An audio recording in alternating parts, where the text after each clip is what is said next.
கட்டமைப்பே கிடையாது. இப்ப தாவேக கட்சியில புதுசா ஒரு அத்தியாயத்தை தொடங்கி இருக்காங்க. ஆட்சி அமைச்சாச்சு, முதலமைச்சர் அறையில் அமர்ந்தாச்சு. அதனால அனைத்து கட்சிகளும் இருக்கக்கூடிய கட்டமைப்பை கூட நம் கட்சியில் வரணும்னா இன்னும் 1000 ஆண்டுகள் ஆகும் தாவேகாவுக்கு. அப்ப அவருக்கு ஒரு யோசனை தோன்றிருக்கு. நம்ம 100 ஆண்டு காலத்திலிருந்து கட்டமைப்பை வளர்ப்பதை காட்டிலும் யாராவது வளர்த்து வச்சிருந்தா அடுத்த கட்சியில் இருக்கக்கூடிய கட்டமைப்பை ஆட்ட போடுறதுதான் இப்ப முதலமைச்சர் விஜய் ஜோசப் விஜயனுடைய களவாணிக்கலாம். அப்படிதான் இங்க இருந்த ஒருத்தர் வெள்ளமுடி வச்சு ஒருத்தர் பாவம் உங்களெல்லாம் வழிநடத்தலை சொல்லி வழிதவறி போயிட்டாரு. அம்மாக்கு ஒரு ஆட்டோ கொண்டு வந்து நிற்பாரு. நாங்க அப்ப பேரவை செயலர் நடக்கிற போது சொல்லுவாங்க தொழிற்சங்க பேரவையா அம்மா பேரவையா ஒரு ஆட்டோ கொண்டு நிறுத்தி அமைப்பு சாரா ஓட்டுநருடைய செயலாளர் ஆகிறாங்க.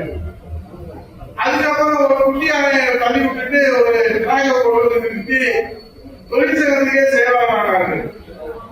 இப்ப பார்த்தா அந்த கேட்ல போய் பணியூர்ல போய் காவல் நிற்கிறாரு. நீங்க யார் வேணாலும் காவடி தூக்கி பணியூர் கேட்டுட்டு போகலாம். உண்மையான விசுவாசத்துடன் ஒருவரை கூட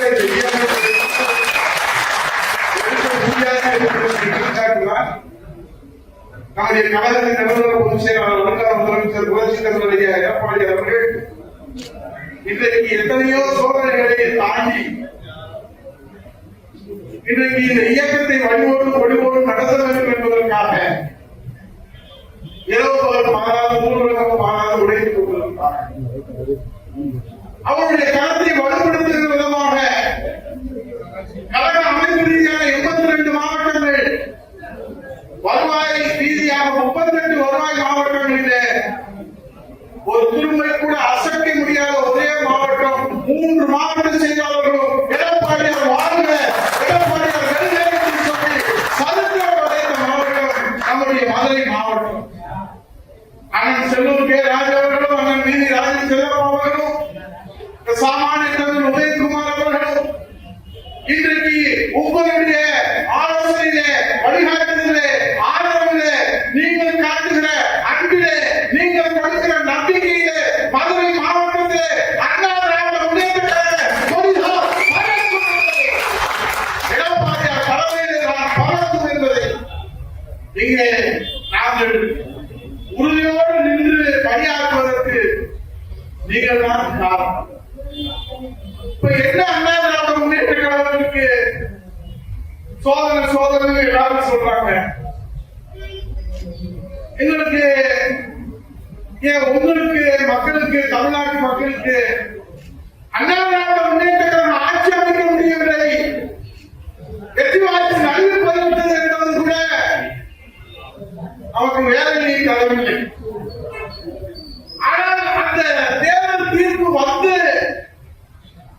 இந்த வாக்களிக்க ஆளுக்காட்சி விருதிலே வைத்த மை காய்வதற்கு முன்பாக எம்எல்ஏக்கள் விலை போகிற இந்த காட்சி இதுவரை தமிழ்நாடு கண்டதில்லை. இதுதான் இன்றைக்கு தமிழ்நாட்டு மக்களுக்கு வேதனையாக தொண்டர்களுடைய உழைப்பாலே தமிழக மக்களுடைய நம்பிக்கையாலே புரட்சி தலைவருடைய எடப்பாடியாரை முதலமைச்சர் அடையிலே அமர்த்த வேண்டும் என்பதற்காக இரட்டையிலே வென்றவர்கள் இன்றைக்கு ராஜினாமா பண்றதை அரங்கேற்றி கொண்டிருக்கிறார்.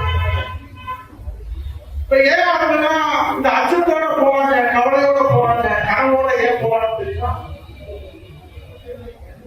இந்தியா ஒரு சட்டமன்ற உறுப்பினர் தேர்ந்தெடுக்கணும்னா என்ன செய்யணும்? அண்ணன் மேயர் இருந்தாரு, சட்டமன்ற உறுப்பினர் இருந்தாரு, பாராளுமன்ற உறுப்பினர் இருந்தாரு, 10 வருஷம் அண்ணன் கூட்டுறவு அமைச்சரா இருந்தாரு, நான் 10 வருஷம் அமைச்சரா இருந்தேன். அதே போல 15 வருஷம் எம்எல்ஏ இருந்தேன், எதிர்கட்சி துணைத் தலைவராக இருந்தேன். இதுக்கெல்லாம் நீங்க என்ன ஆதரவு கொடுத்தீங்க?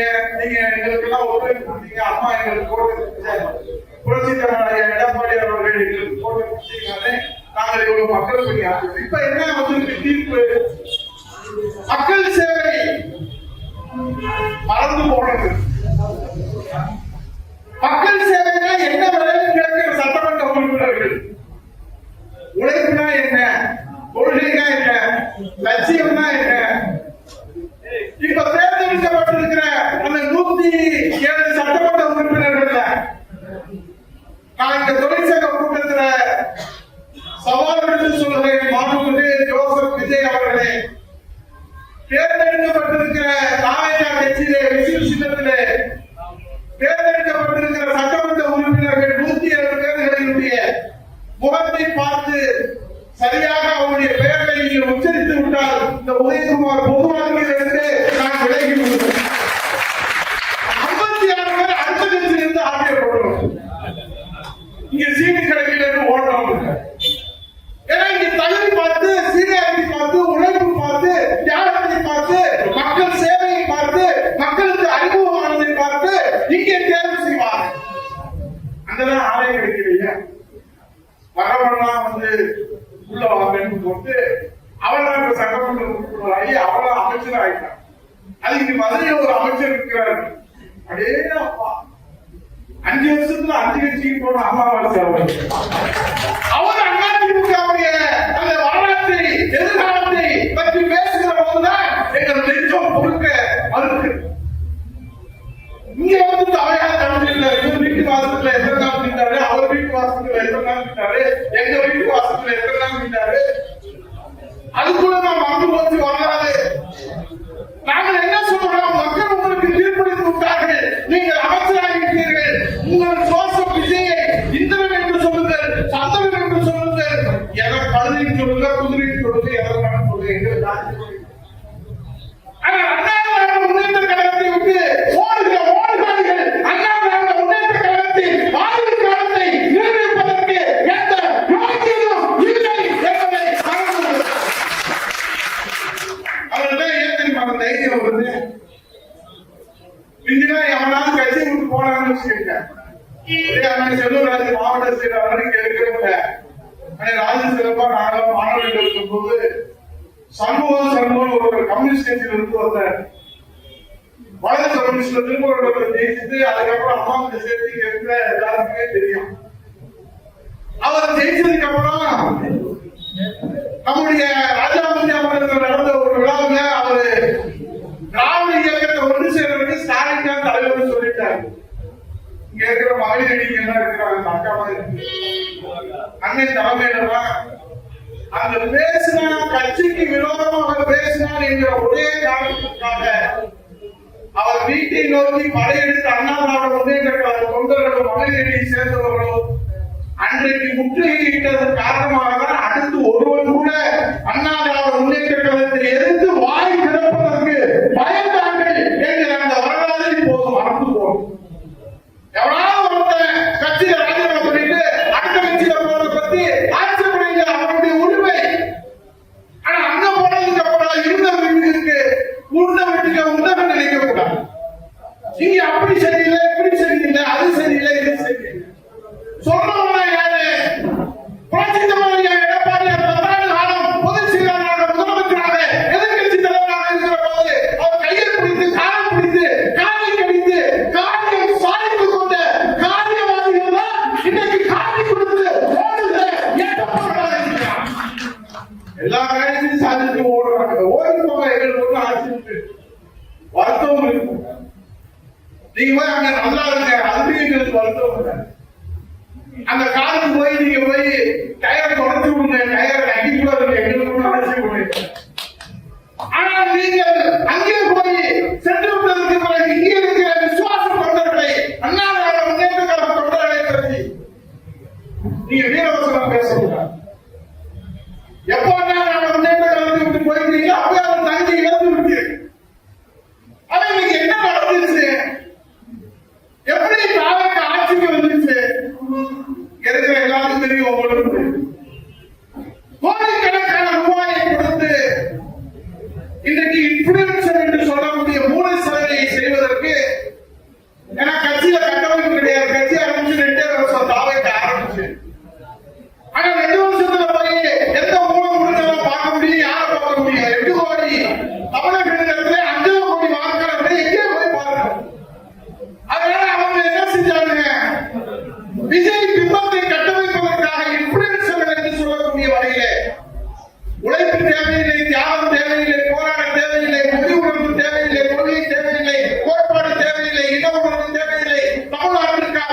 எந்த தியாகம் செய்ய தேவையில்லை. தமிழ்நாட்டு மக்களுக்காக ஒரு சமு தண்ணி கூட ஊற்றாத இந்த ஜோசப் விஜய் இன்னைக்கு முதலமைச்சர் அருகிலே அமர்ந்திருப்பதற்கு மக்கள் காரணமாக மக்களை ஜென்சி தலைமுறை என்று சொல்லக்கூடிய 16 வயதிலிருந்து 19 வயதிலிருந்து 35 வயது வரை இருக்கிற அந்த ஜென்சி தலைமுறையை தவறாக மூடி சேவை செய்ததுதான் குற்றம் என்பதை இந்த ஆட்சி அமைந்திருக்கிறது, முட்டுக் கொடுத்திருக்கிறது.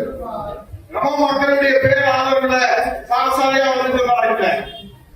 ஜென்சி தலைமுறையை தவறாக வழிநடத்தியதன் காரணமாகத்தான் இந்த ஆட்சி இன்றைக்கு முட்டுக் கொடுக்கப்பட்டிருக்கிறது.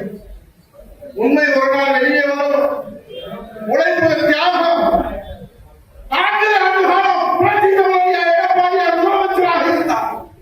கொரோனா காலத்திலே மாணவ செல்வங்கள் பாதிக்கப்படுவார்கள் என்பதற்காக ஆல்பாஸ் முதலமைச்சர் என்று ஜென்சி தலைமையால் போற்றப்பட்ட முதலமைச்சர் நம்முடைய புரட்சி தலைவர் எடப்பாடியார். விவசாயிகள், தொழிலாளர்கள், கொரோனா வந்துச்சு அப்ப இந்த ஜோசப் விஜய் எங்க போனார்? வெள்ளம் வந்துச்சு அப்ப எங்க போனார்? எங்க போனார்? வீட்டுல இருந்தா யாருக்கு தெரியும்? எங்கேயாவது சைனாக்கு லீவ் ஒரு முதல்வர் நீங்க பாத்துக்கிறீங்களா? 6 மணிக்கு போக மேல போனா ஆண்டவனே நம்ம முதல்வர் வெளியே கூப்பிட்டு போக முடியாது. நம்ம தெரிஞ்சு இப்படி ஒரு முதலமைச்சர் ஏதாவது இந்த நாடு பெற்றிருக்கிறது. தனிப்பட்ட விமர்சனமான அல்ல. பொது வாழ்க்கையில வந்துவிட்டால் நீ நடிகராக இருக்கிறவரை, தாலுகா கட்சியுடைய தலைவராக இருக்கிறவரை உங்களை விமர்சனம் செய்வதற்கு நாங்கள் தயாராக 8 கோடி மக்களுக்கும் இன்றைக்கு முதலமைச்சராக இருக்கிற வழிகாட்ட வேண்டிய இந்த ஜோசப் விஜய் கொடுத்த வாக்குறுதி என்ன ஆச்சுன்னா பேய் குடிக்கிறான் சட்டசபை. யாராவது கேள்வி கேட்டா இன்று போய் நாளை வாங்க சபையிலே நீங்க பதிவு செஞ்சாலும் அந்த பதில் வந்து பதிவாகும். நீங்க 10 வருஷம் எங்க அண்ணன் கூட்டுறவு அமைச்சரா இருந்தாரு, அது பதிவு எடுத்து பாத்தீங்கன்னா வில்லிருந்து புறப்படுகிற அம்பை போல அந்த பதிவு என்பது எதிரிகளுக்கு சிம்ம சோப்பனமாக அம்மாவுடைய ஆட்சியிலே எடப்பாடி ஆட்சியிலே பதிவு செஞ்சிருக்கிறோம். பேரை வந்துருச்சுன்னா நாங்க பதிவு செஞ்சிருக்கிறோம். திருப்பரான தொகுதிக்கு 1 லட்சத்துக்கு மேற்பட்ட திட்டங்களை புத்தகம் போட்டு வெளியிட்டாங்க. அப்படியே சொன்னேன், இதெல்லாம் நமக்கு சரியா வராது புத்தகம் அப்படின்னு சொல்லி. அன்னை வந்து நாங்க கூட இருக்கிறோம், இது செஞ்சிருக்கிறேன் புத்தகத்தை போட்டு வீட்டுக்குள்ள கொடுத்தாங்க. போட்டா கொண்டு போய் கொடுத்து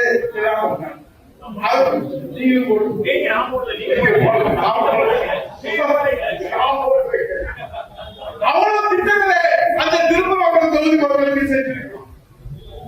அதனால இது ஒன்றும் நிரந்தரம் இல்லை. ஆட்சி அரசு நிரந்தரம் இல்லை. இதேதான் திமுக நாங்க சொன்னோம், சட்டசபை சொன்னோம், நாங்க 3 பேரும் பேசியிருக்கோம். ஸ்டாலின் அவர்களே விளம்பர வெளிச்சத்தில் நீங்கள் ஆட்சி நடத்தி கொண்டிருக்கிறீர்கள். அந்த விளம்பர வெளிச்சம் நின்று போனால் நீங்கள் வீட்டுக்குள் உட்காரணும் அப்படின்னு சொன்னோம். நாங்க கொஞ்சம் நாகரிகமா சொல்றோம். அது இப்ப இருக்கிற ஜோசப் விஜய் நல்லா சொல்றோம். 5 நிமிஷத்துக்கு குளத்துல பேசுறதுக்கே முதலமைச்சர் கொத்து போட்டா போட்டாருவான். எவ்வளவு நாகரிகமான பேச்சு. பூர்வீக ராஜாஜி, கர்மவர், காமராஜர், புரட்சி தலைவர் எம்ஜிஆர், புரட்சி தலைவர் அப்பா, நம்முடைய புரட்சி தலைவர் எடப்பாடியார் நடத்தின அந்த முதலமைச்சர் அரியதிலே அமர்ந்து கொண்டு இப்ப இருக்கிற இந்த தந்தரை சொல்றாங்க, கொத்து போட்டா போட்டாங்க. ஓடு ஓடு ஓடு ஓடுன்னா ஓடுன்னு யார் ஓடுனா கல்லூரி யார் சொல்லுவாங்க. நம்ம புரட்சி தலைவர் எடப்பாடியா இருக்காரு, அவர் ஒரு கல்வி படிவோம். அந்த பையன் அப்படியே சட்டசபையில வச்சு குடிச்சுட்டு இருக்கலாம். இவரு அவனுக்கு வக்காலத்து வாங்கி அவருக்காக பேசி அவருக்காக சொல்லி அவன் வந்து தூண்டு போன சக்தி என்று ஜோசப் விஜய் அவர்களே சவால் விட்டு சொல்லுகிறேன். தூண்டு போன சக்தி என்று சொல்லுகிற ஜோசப் விஜய் அவர்களே, உனக்கு பில் இருந்தால் தாடி இருந்தால் அதிமுக தூண்டு போன சக்தி என்று பெயரை சொல்லி சொல்லுகிற அந்த தைரியம் இந்த உலகத்தில் ஜோசப் விஜய் சொல்ல மாட்டான். அதிமுக ஆட்சியை கொடுத்துருக்கா அவன் சொல்றான். அதிமுகவும் பேரறிஞர் பெருந்தகை அண்ணாவுடன் தொடங்கிய திமுகவும் புரட்சி தலைவர் எம்ஜிஆர் தொடங்கிய அதிமுகவும் கூட்டு களவாணி என்று சொல்றான். எந்த களவாணி சொல்றான்? ஜோசப் விஜய் சொல்றான். இன்கம் டாக்ஸ் கட்டல அவன் களவாணி பட்ட கொடுத்திருக்கு மத்திய அரசு. இன்னைக்கு எம்எல்ஏக்களை கலந்து போறான், களவாணிக்கு போறான்னு நாம சொல்லல, நம்ம கூட சொல்லல, எல்லா கட்சியிலும் சொல்றோம். அவர் பாவம் மக்கள் சொல்றாரு. டிடி தினகரன் அவர்கள் ஒன்றே ஜெயிக்கணும்னு ஒரே எம்எல்ஏ காமராஜரை தப்பித்தாவே ஜெயிக்க வச்சிருக்காரு. அவன் கடத்திட்டு போயிட்டான். அவன் ராத்திரி பூரா ஐயா கவர்னர் ஐயா வாங்கியா கடத்திட்டு போயிட்டாயா. இங்க இருக்கிற எம்எல்ஏக்கெல்லாம் நேற்று எங்க அண்ணன் செல்வராஜோட என் கூட சிலப்பானோட நல்லாதான் பேசிட்டே இருக்காங்க. என்ன நிலைமை கொஞ்சம் சரியில்லை அப்படின்னு பேசுறாங்க. ஒரு குழந்தை பார்த்தா ஒன்றும் சரியா தெரியல, கொஞ்சம் கடன் ஆயிடுச்சு, கொஞ்சம் எல்லாம் தலைக்கு மேல போயிடுச்சு. ரொம்ப தைரியமா பேசுவாரு. அவங்க அடுத்த நாள் சொல்றாரு, இந்த இயக்கத்தில் இருந்து நான் ராஜினாமா செய்து கொடுக்கிறேன்.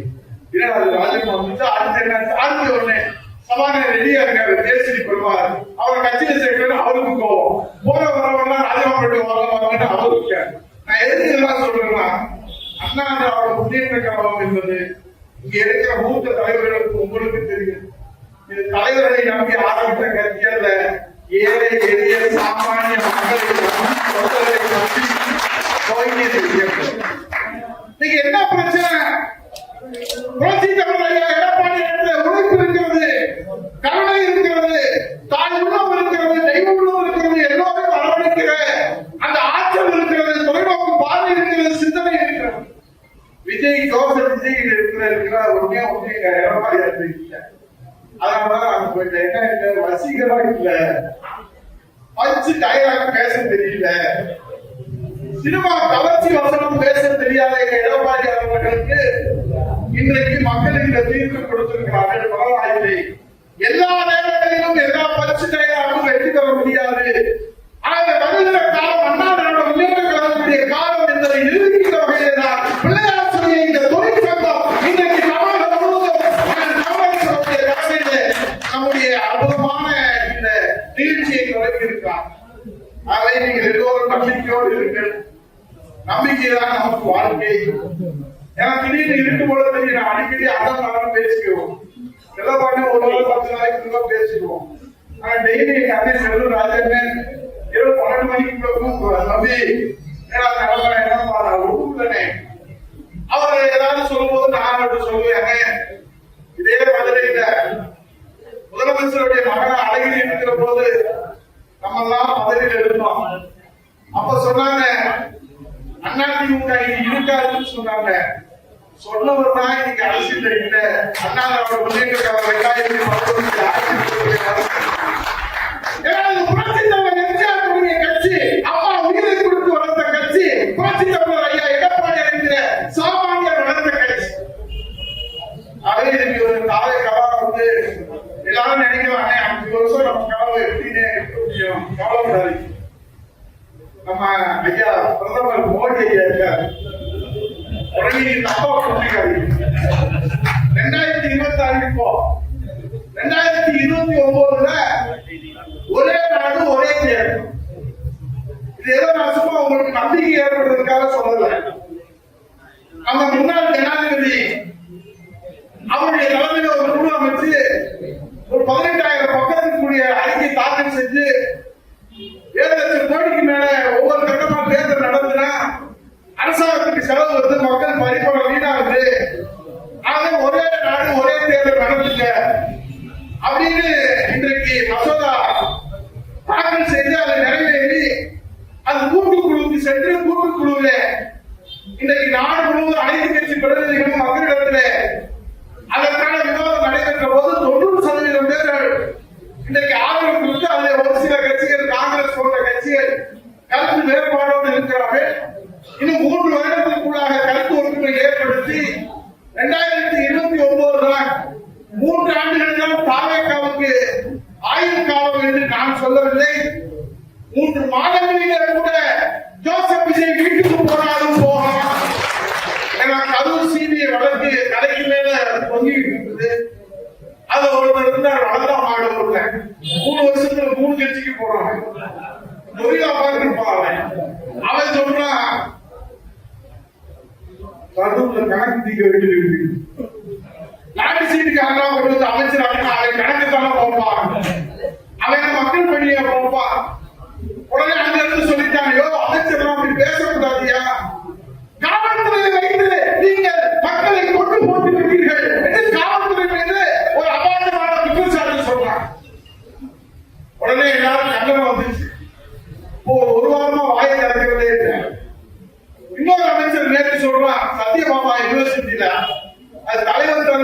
பிரச்சனைனால அந்த பல்கலைக்கழகம் உருவாச்சு.